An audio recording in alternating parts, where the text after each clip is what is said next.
পিরোজপুরের মঠবাড়িয়া উপজেলার আমরাগাছিয়া ইউনিয়নে কথিত ম্যাগনেটিক প্লাস সংগ্রহকে কেন্দ্র করে পৃথক স্থানে দুই ব্যক্তির মরদেহ উদ্ধার করেছে পুলিশ। এ ঘটনাকে ঘিরে পুরো এলাকায় ছড়িয়ে পড়েছে চরম আতঙ্ক ও রহস্য।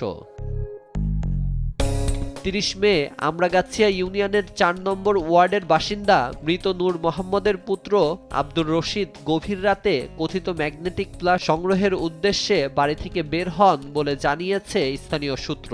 পরে ভোরে নেহালিয়া মাদ্রাসা সংলগ্ন মক্তবখানা এলাকায় তার মরদেহ উদ্ধার করে পুলিশ। একই ইউনিয়নের মোহাম্মদ কালুমিয়ার পুত্র সাগরও একই রাতে ম্যাগনেটিক প্লাস সংগ্রহের উদ্দেশ্যে বের হলে সকালে তার মরদেহ উদ্ধার করা হয়।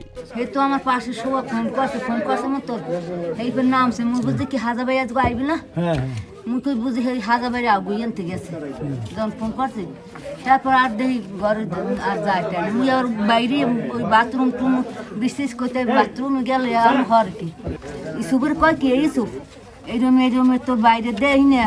স্থানীয়দের ধারণা কথিত ম্যাগনেটিক পিলার সংগ্রহকে কেন্দ্র করে কোনো বিরোধ থেকেই এই হত্যাকাণ্ড ঘটতে পারে। একটা ওই সাগর করে নাম, ওর বাপের নাম কালু, নুরুজ্জামান কালু।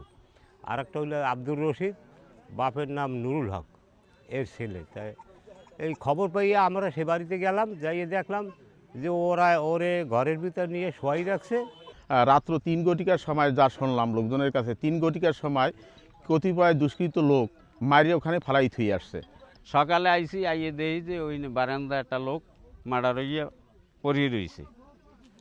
হের কিছু বাদে আবার শুনি যে সাগর নামে ওই কেন্দ্রা, এই লোকটা মারা গেছে।